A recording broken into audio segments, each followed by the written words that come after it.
క్రీస్తునందు ప్రియులైన సహోదరి సహోదరులకు ప్రభువైన యేసుక్రీస్తు వారి దివ్యనామమున శుభాలు.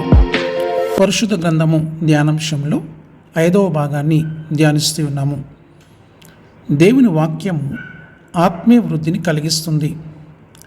ప్రేమ కలిగి సత్యము చెప్పుచు క్రీస్తు వలె ఉండుటకు మనమన్ని విషయములలో ఎదుగుదుము. ఎఫెసీయులకు రాసిన పత్రిక 4వ అధ్యాయము 15వ వచనము. మన జీవితంలో ఆత్మీయ అభివృద్ధిని సాధించాలంటే సత్యమును ప్రకటించాలి. సత్యమును ప్రకటించాలంటే పరిశుద్ధ గ్రంథాన్ని ధ్యానించాలి. సత్యము అంటే ఆయనే సత్యము. యోహాను సువార్త 14వ అధ్యాయము 6వ వచనము. ఆయన వాక్యమే సత్యము. యోహాను సువార్త 17వ అధ్యాయము 17వ వచనము. ఆయనను ఆయన వాక్యమును ప్రకటించాలి. దానికంటే ముందుగా ప్రేమను కలిగి ఉండాలి. ప్రేమను కలిగి ఉండాలంటే ప్రేమమయుడైన క్రీస్తును కలిగి ఆ ప్రేమ యొక్క లక్షణాలు కలిగి ఉండాలి. ప్రేమ దీర్ఘకాలం సహించును. ప్రేమ దయ చూపించును. ప్రేమ మస్తరపడదు. ప్రేమ డంబముగా ప్రవర్తింపదు. అది ఉప్పొంగదు. అమర్యాదగా నడవదు. స్వప్రయోజనమును విచారించుకొనదు. త్వరగా కోపపడదు. అపకారమును మనసులో ఉంచుకొనదు. దుర్నీతి విషయమై సంతోషపడక సత్యమునందు సంతోషించును. అన్నిటినీ తాలుకొనును. అన్నిటినీ నమ్మును. అన్నిటినీ నిరీక్షించును. అన్నిటినీ ఓర్చును. ప్రేమ శాశ్వత కాలమును. ప్రవచనములైనను నిర్ధకమగును. భాషలైనను నిలిచిపోవును. జ్ఞానమైనను నిర్ధకమగును. విశ్వాసము, నిరీక్షణ, ప్రేమ ఈ 3 నిలుచును. వీటిలో శ్రేష్టమైనది ప్రేమయే. 1 కొరింథీ 13వ అధ్యాయము 4 నుంచి 8 వచనాలు, అదేవిధంగా 13వ వచనము. అవును, ఆయన ప్రేమ అమరము, అతి మధురము, అపురూపము, అవధులు లేనిది, అద్వితీయమైనది. సింహాసనము నుండి శిలువకు దిగి వచ్చినది. మరణము కంటే బలీయమైనది, సజీవమైనది, శాశ్వతమైనది. ఇట్టి ప్రేమను కలిగి సత్యమును ప్రకటిస్తూ క్రీస్తు వలె ఉండగలిగితే మనము అన్ని విషయములలో ఎదుగుదుము. అన్ని విషయములలో అంటే ఆత్మీయ ఆశీర్వాదాలతో పాటు శారీరక ఆశీర్వాదాలు కూడా. అంటే ఆత్మీయ ఆశీర్వాదాల కోసం ప్రయాసపడితే శారీరక ఆశీర్వాదాలు కూడా వాటంతట అవే పరిగెత్తుకొస్తాయి. ఈ సత్యాన్ని గ్రహించి పరిశుద్ధ గ్రంథాన్ని ధ్యానించగలిగితే ఆత్మీయ వృద్ధితో పాటు అన్ని విషయాలలో అభివృద్ధి సాధించగలము. అట్టి రీతిగా మన హృదయాలను సిద్ధపరచుకుందాము. దేవుని వాక్యము ఆత్మ సంబంధమైన ఆహారము. అందుకు ఆయన మనుష్యుడు రొట్టె వలన మాత్రము కాదు కానీ దేవుని నోట నుండి వచ్చు ప్రతి మాట వలనను జీవించును అని వ్రాయబడి ఉన్నదనెను. మత్తయి సువార్త 4వ అధ్యాయము 4వ వచనము. దేవుని వాక్యము ఎరుగని వారు సాతాను ప్రేరణను గుర్తించలేరు. వాడి ప్రేరణను గుర్తిరిగి వాడికి లొంగిపోకుండా వాడిని ఎదిరించి జయించాలంటే వాక్యము ఒక్కటే మన ఆయుధము. ఆ వాక్యము మనకు తెలియాలంటే పరిశుద్ధ గ్రంథాన్ని ధ్యానించడం ఒకటే మార్గము. అరణ్యములో వాడు యేసు ప్రభువును శోధిస్తూ ఆయన ఆహారము ఏమీ తీసుకోకుండా ఉన్నాడని ఎరిగి ఆ శోధకుడు ఆయన యొద్దకు వచ్చి, నీవు దేవుని కుమారుడవైతే ఈ రాళ్లను రొట్టెలగునట్లు ఆజ్ఞాపించుమనెను. మత్తయి సువార్త 4వ అధ్యాయం 4వ వచనము. అట్లాంటి పరిస్థితులలో ప్రభువు వారు వాక్యమును ఎత్తిపట్టి సంధించిన బాణమునకు ఇక వాడి దగ్గర సమాధానం లేకపోయింది. అవును, మనుష్యుడు రొట్టె వలన మాత్రము కాదు కానీ దేవుని నోట నుండి వచ్చు ప్రతి మాట వలనను జీవించును. ఈ లోక సంబంధమైన రొట్టె ఆహారము అక్షయమైనది. ఈ శరీరము కొంతకాలము బ్రతకడానికి మాత్రం ఉపయోగపడుతుంది. కానీ జీవాహారమైన దేవుని వాక్యము మనలను శాశ్వత కాలము జీవింపజేస్తుంది. ఈ జీవితం తర్వాతనున్న శాశ్వతమైన నిత్య మరణము, నిత్య జీవం అనే 2 మార్గాలలో నిత్య మరణము నుండి దాటించి నిత్య జీవములోనికి ప్రవేశపెట్టగలుగుతుంది. ఈ సత్యాన్ని గ్రహించి పరిశుద్ధ గ్రంథాన్ని ధ్యానించగలిగితే ఆ వాక్యము నెమ్మదినిస్తుంది, ఆశీర్వాదాన్ని ఇస్తుంది, శాశ్వతమైన సంతోషాన్ని ఇస్తుంది, నీ జీవితాన్ని వెలిగిస్తుంది, ఆదరిస్తుంది, ప్రోత్సహిస్తుంది, జీవింపజేస్తుంది, ఆ నిత్యరాజ్యానికి చేర్చగలుగుతుంది. ఈ లోకంలో ఎన్ని గ్రంథాలున్నను ఆ దివ్య గ్రంథానికి సాటి రావెన్నడు. ఆ దివ్య గ్రంథాన్ని ధ్యానిద్దాం, అట్టి రీతిగా జీవిద్దాము. దేవుని వాక్యము విత్తనము వంటిది. త్రోవ పక్కన పడి త్రొక్కబడిన విత్తనాలు. విత్తివాడు తన విత్తనములు విత్తుటకు బయలుదేరెను. అతడు విత్తుచుండగా కొన్ని విత్తనములు త్రోవ ప్రక్కన పడి త్రొక్కబడిన గనుక ఆకాశ పక్షులు వాటిని మింగివేసెను. లూకాసు వార్త 8:5 విత్తనము అంటే విత్తనము దేవుని వాక్యము. లూకాసు వార్త 8:11 త్రోవ ప్రక్క నుండి వారు వినివారు గాని నమ్మి రక్షణ పొందకున్నట్లు అపవాది వచ్చి వారి హృదయములలో నుండి వాక్యం ఎత్తుకొని పోవును. లూకాసు వార్త 11:12 త్రోవ ప్రక్కపడిన విత్తనాలు. నేటి దినాలలో వాక్యం వినే వారిలో 90% పైగా ఈ కోవకు చెందినవారే. చూడండి, లెక్కలేనన్ని దేవుని మందిరాలు. దేవునిని ఆరాధించడానికి స్థలము చాలక కొన్ని మందిరాలలో 2 నుండి 5 ఆరాధనల వరకు జరుగుతున్నాయి. ఇక బహిరంగ సభలంటే ఇసుక వేస్తే రాలనంత జనసందోహము. వీరంతా వాక్యం విన్నవారే. వీరిలో వాక్యం విని రక్షణ పొందిన వారు ఎంతమంది అంటే అది సమాధానము లేని $1 మిలియన్ ప్రశ్నగానే మిగిలిపోతుంది. మిగిలిన వారి సంగతి ఎట్లా ఉన్నా కనీసము క్రైస్తవులని చెప్పుకుంటున్న వారైనా క్రీస్తును కలిగి ఉండేవారు కదా. కానీ నేటి దినాలలో ఆ పరిస్థితి ఉందా? కారణమేమిటి? చెవుల ద్వారా ప్రవేశించిన వాక్యము హృదయములోకి చొచ్చుకుపోవాలి.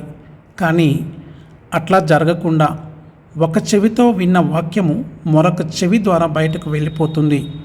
అంటే వాక్యము వినడానికి 2 చెవులను కూడా అప్పగించలేనంత అశ్రద్ధతో వాక్యము వింటున్నాము.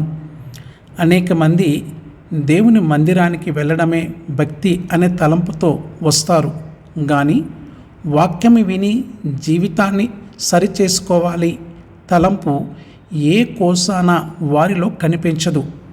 అందుకే వారు వాక్యము విన్నా సాతానుడు ఎత్తుకొని పోతున్నాడు. ఆ గుంపులో నీవు ఉన్నావా? చూడండి, గత 50 సంవత్సరాలుగా దేవుని మందిరానికి వెళ్తున్నా రక్షణ లేదు కదా. కనీసం రక్షణ అంటే ఏమిటో కూడా తెలియని వారు కోకొల్లలు.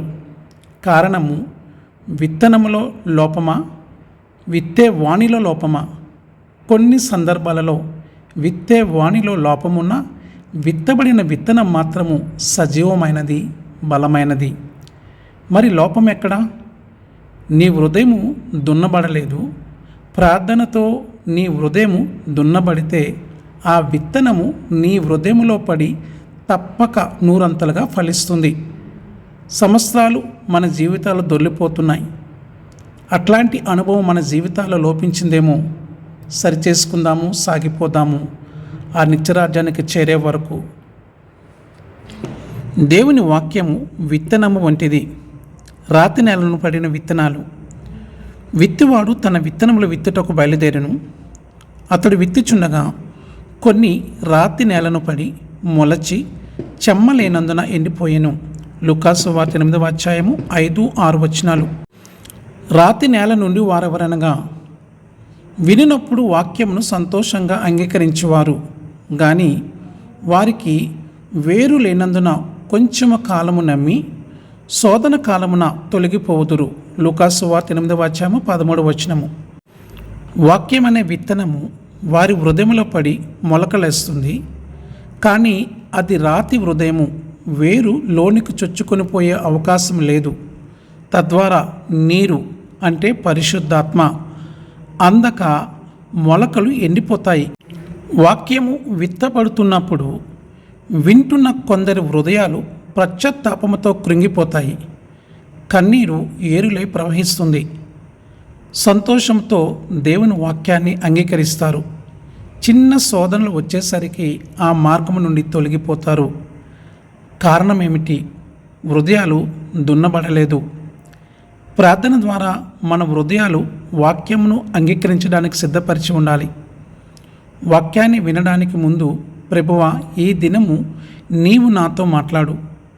నాతో నీకు ఆయాసకరమైనది ఏదైనా ఉంటే నాకు తెలియజేయి అంటూ సిద్ధపాటు కలిగిన హృదయంతో వాక్యాన్ని వినడానికి సిద్ధపడాలి. అట్లా సిద్ధపాటు లేకుండా వాక్యం వింటే కొన్ని సందర్భాల్లో ఉద్రేకం కలుగుతుంది.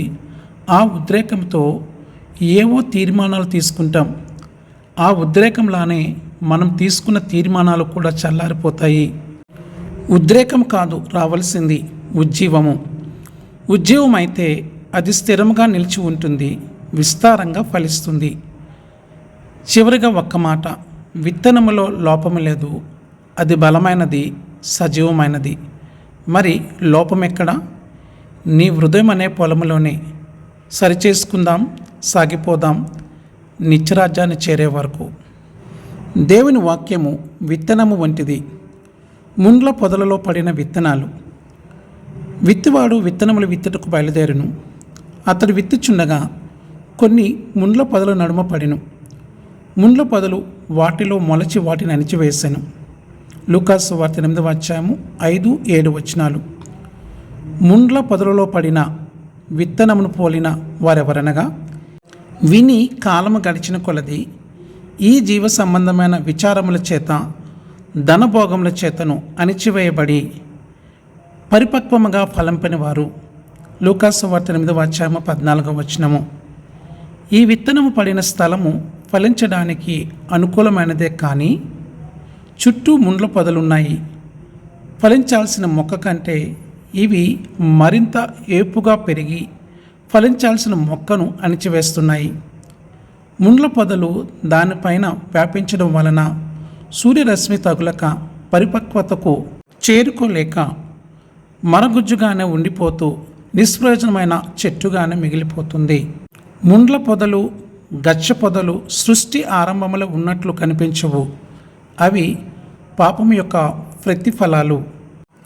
ఆయన ఆదాముతో, నీవు నీ భార్య మాట విని తినవద్దని నేను నీకు ఆజ్ఞాపించిన వృక్షఫలములు తింటివి గనుక నీ నిమిత్తము నేల శపింపబడి ఉన్నది. ప్రయాసముతోనే నీవు బ్రతుకు దినములన్నయు దాని పంట తిందువు. అది ముండ్ల తుప్పలను గచ్చ పొదలను నీకు మొలిపించును. పొలములోని పంటను తిందువు. ఆదికాండము 3వ అధ్యాయము 17-18 వచనాలు. ఇంతకీ నీ హృదయంలో పడిన విత్తనాలు ఫలించకుండా అడ్డుపడుతున్న ఆ ముండ్ల పొదలేంటి? నీతి సూర్యుని వెలుగు నీకు సోకకుండా అడ్డు తగులుతున్న ఆ గచ్చ పొదేంటి? శరీరాశ, నేత్రాశ, జీవపు డంబమా? నీలో ఉన్న ఆ ముండ్ల పొదలేంటో నీకన్నా బాగా ఇంకెవ్వరికి తెలియదు. నీ హృదయం అనే పొలము ఫలించడానికి అనుకూలంగా ఉన్న ముండ్ల పొదలు, గచ్చ పొదలు కూకటి వేలతో పెరికి వేయకపోతే నువ్వు ఫలించవు.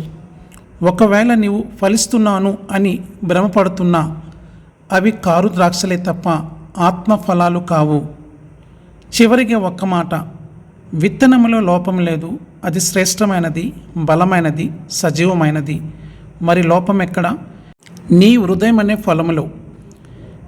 పెరికి వేయకుండా పెరగనిస్తున్న ఆ ముండ్ల పొదలలోనే. సరిచేసుకుందాము, సాగిపోదాము ఆ నిత్యరాజ్యం చేరే వరకు. దేవుని వాక్యము విత్తనము వంటిది. మంచి నేలను పడిన విత్తనాలు. విత్తువాడు తన విత్తనములు విత్తుటకు బయలుదేరును. అతడు విత్తుచుండగా మరికొన్ని మంచి నేలను పడెను. అవి మొలచి 100 ఫలించెను.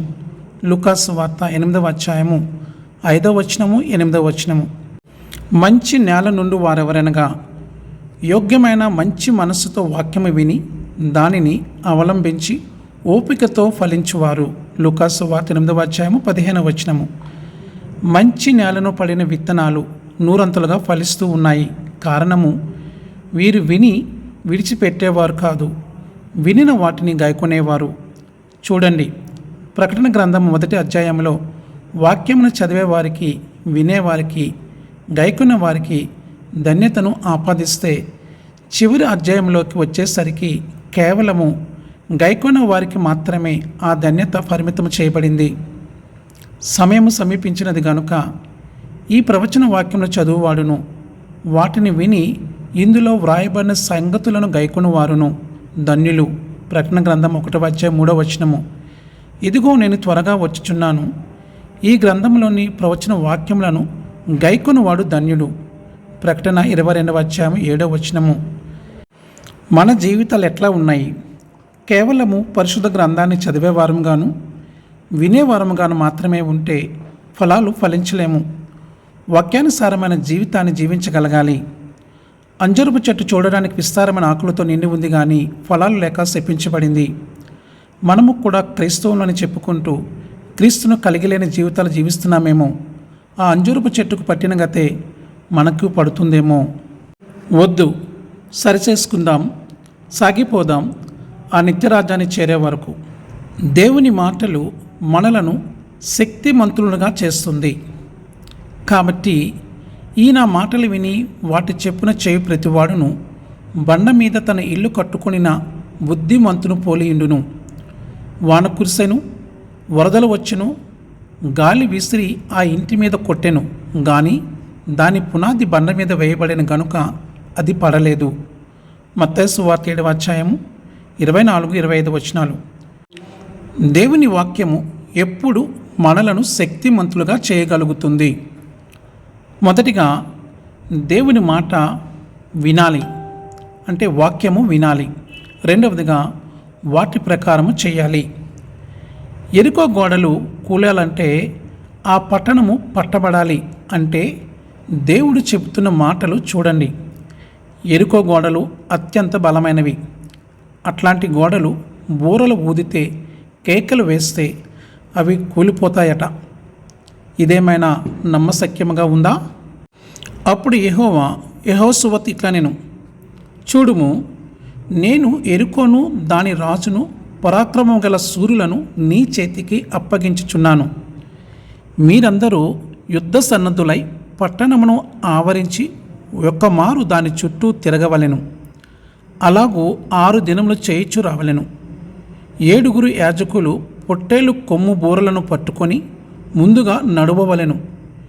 7వ దినమున మీరు 7 మారులు పట్టణము చుట్టూ తిరుగుచుండగా ఆ యాజకులు బూరలు నూదవలెను. మానక ఆ కొమ్ములతో వారు ధ్వని చేయుచుండగా మీరు బూరల ధ్వని వినినప్పుడు జనులందరూ ఆర్భాటంగా కేకలు వేయవలెను. అప్పుడు ఆ పట్టణము ప్రకారము కూలును గనుక జనులు తమ ఎదుటకి చక్కగా ఎక్కుదురు అనెను. యెహోషువ 6:2-5. ఇక్కడ 2 విషయాలు గ్రహించాలి.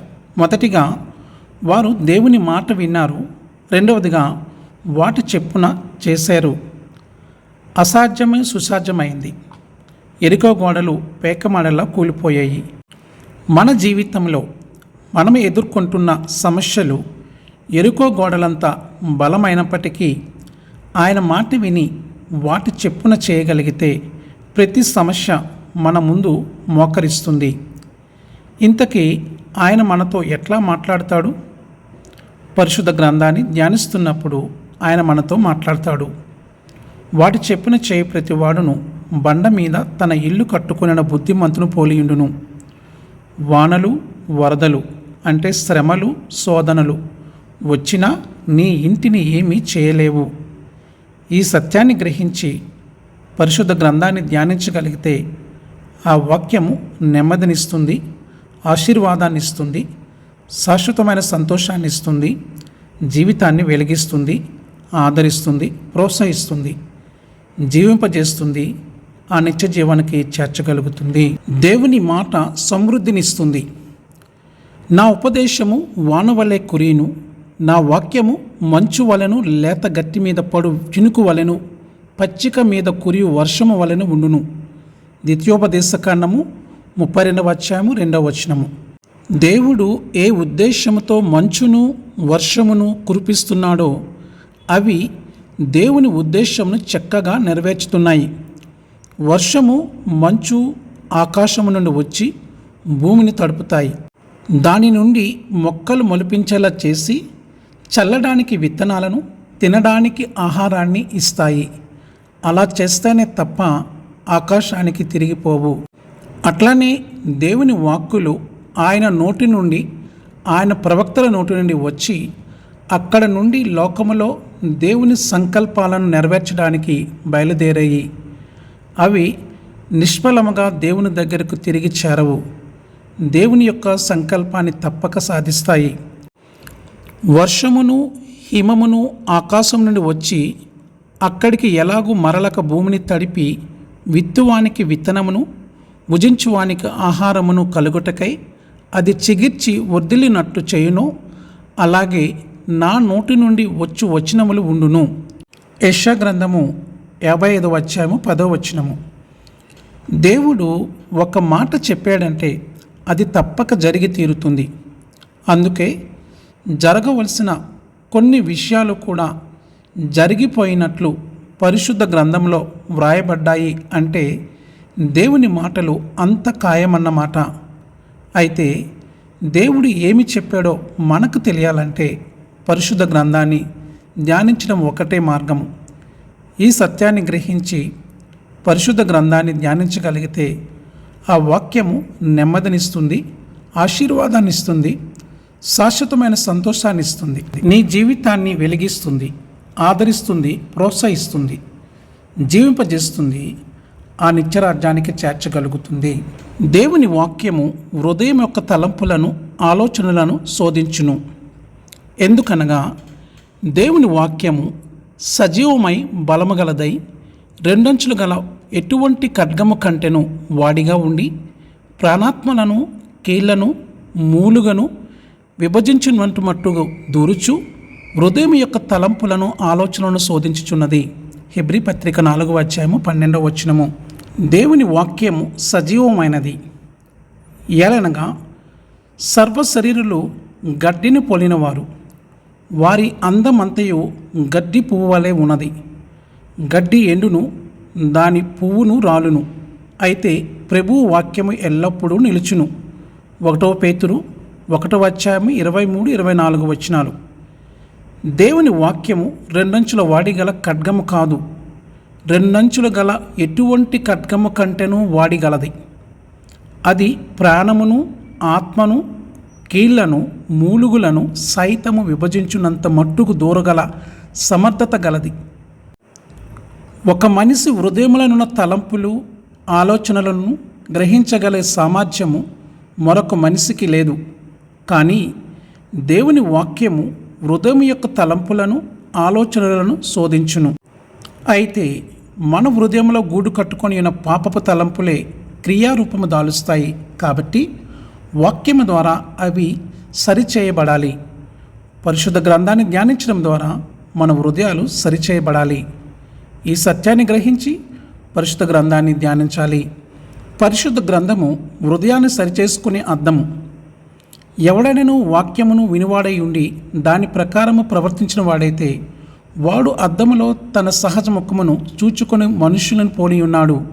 యాకోబు పత్రిక 1వ అధ్యాయం 23వ వచనము. మనము అద్దము ఎందుకు చూచుకుంటాము? మన ముఖము ఎట్లా ఉందో. ముఖము జిడ్డుగా ఉందేమో, పౌడర్ ఎక్కువైందేమో, జుట్టు చెరిగిపోయిందేమో చూచుకొని సరిచేసుకుంటాము. అట్లా కాకుండా ముఖమంతా జిడ్డుగా ఉండి జుట్టంతా చెరిగిపోయి ఉండి సర్లే అవి అట్లానే ఉండనిస్తే ఇక అద్దం చూచుకోవడం వలన ప్రయోజనం లేనే లేదు. అద్దములో నీ బహిరంగ స్వరూపాన్ని సరిచేసుకోవచ్చు, మరి మన హృదయాన్ని సరిచేసుకోవాలంటే ఎట్లా? ఒక్కటే మార్గం, పరిశుద్ధ గ్రంథం అనే అద్దంలో చూచుకోవాలి. పరిశుద్ధ గ్రంథాన్ని ధ్యానం చేస్తూ ఉంటే, పరిశుద్ధ గ్రంథంలోని మాటలు వింటూ ఉంటే నీ అంతరంగమంతా స్పష్టంగా దానిలో కనిపిస్తాయి. అట్లాంటి సమయంలో మన హృదయాలు సరిచేసుకోవాలి. ఒకవేళ సరిచేసుకోకపోతే పరిశుద్ధ గ్రంథం ధ్యానించిన ఆ మాటలు వినిన ప్రయోజనం శూన్యము. అంతేకాదు, అద్దములో తను చూచుకున్న వ్యక్తి అవతలికి పోయి తనెట్టివాడో వెంటనే మర్చిపోతాడు. అట్లానే పరిశుద్ధ గ్రంథాన్ని చదివి జీవితాన్ని సరిచేసుకొనని వ్యక్తి పరిస్థితి కూడా అట్లానే ఉంటుంది. అవును, మన జీవితాలు అట్లానే ఉన్నాయి. పరిశుద్ధ గ్రంథాన్ని చిన్నప్పటి నుండి చదువుతూనే ఉన్నాము, వాక్యాన్ని వింటూనే ఉన్నాము, కానీ జీవితంలో ఏ మార్పు లేకుండానే జీవిస్తున్నాము. అందుకే నేటికి సమాధానం మన దరి చేరట్లేదేమో. ఈ సత్యాన్ని గ్రహించి పరిశుద్ధ గ్రంథాన్ని ధ్యానించి జీవితాన్ని సరిచేసుకోగలిగితే ఆ వాక్యము నెమ్మదినిస్తుంది, ఆశీర్వాదాన్ని ఇస్తుంది, శాశ్వతమైన సంతోషాన్ని ఇస్తుంది. నీ జీవితాన్ని వెలిగిస్తుంది, ఆదరిస్తుంది, ప్రోత్సహిస్తుంది, జీవింపజేస్తుంది, ఆ నిత్యరాజ్యానికి చేర్చగలుగుతుంది. దేవుని వాక్యము మనలను జీవింపజేస్తుంది. 119వ సంకీర్తనలో దావీదు దేవుని పాదాల చెంత చేరి తనను బ్రతికించాల్సిందిగా 9 సార్లు ప్రాధేయపడుతున్నాడు. బ్రతికించమని ప్రాధేయపడుతున్నాడంటే దాదాపు అతడు మరణస్థితిలో తనున్నట్లు భావిస్తున్నాడు. అయితే దేని చేత బ్రతికించమని బ్రతిమాలుతున్నాడు?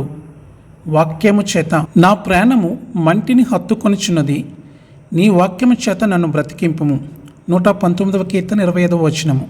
వ్యర్థమైన వాటిని చూడకుండా నా కనులు త్రిపివేయము, నీ మార్గంలో నడుచుకున్నట్లు నన్ను బ్రతికింపుము. 119వ కీర్తన 37వ వచనము. నీ ఉపదేశములు నాకు అధిక ప్రియములు, నీతిని బట్టి నన్ను బ్రతికింపుము. 119వ కీర్తన 40వ వచనము.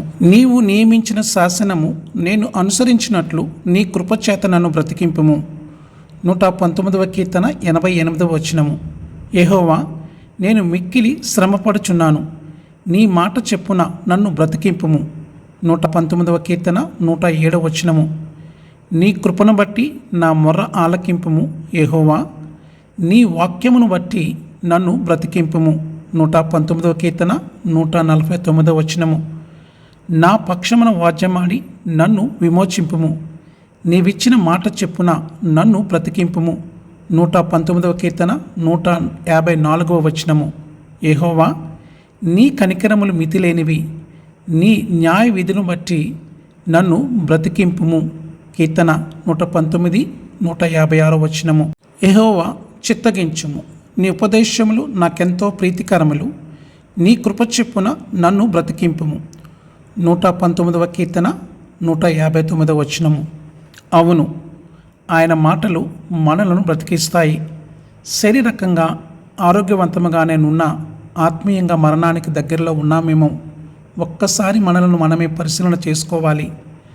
దావీదు ఎట్లా దేవుని పాదాల చెంత చేరి బ్రతిమాలుతున్నాడో అట్లాంటి అనుభవాన్ని మనము కలిగి ఉండాలి.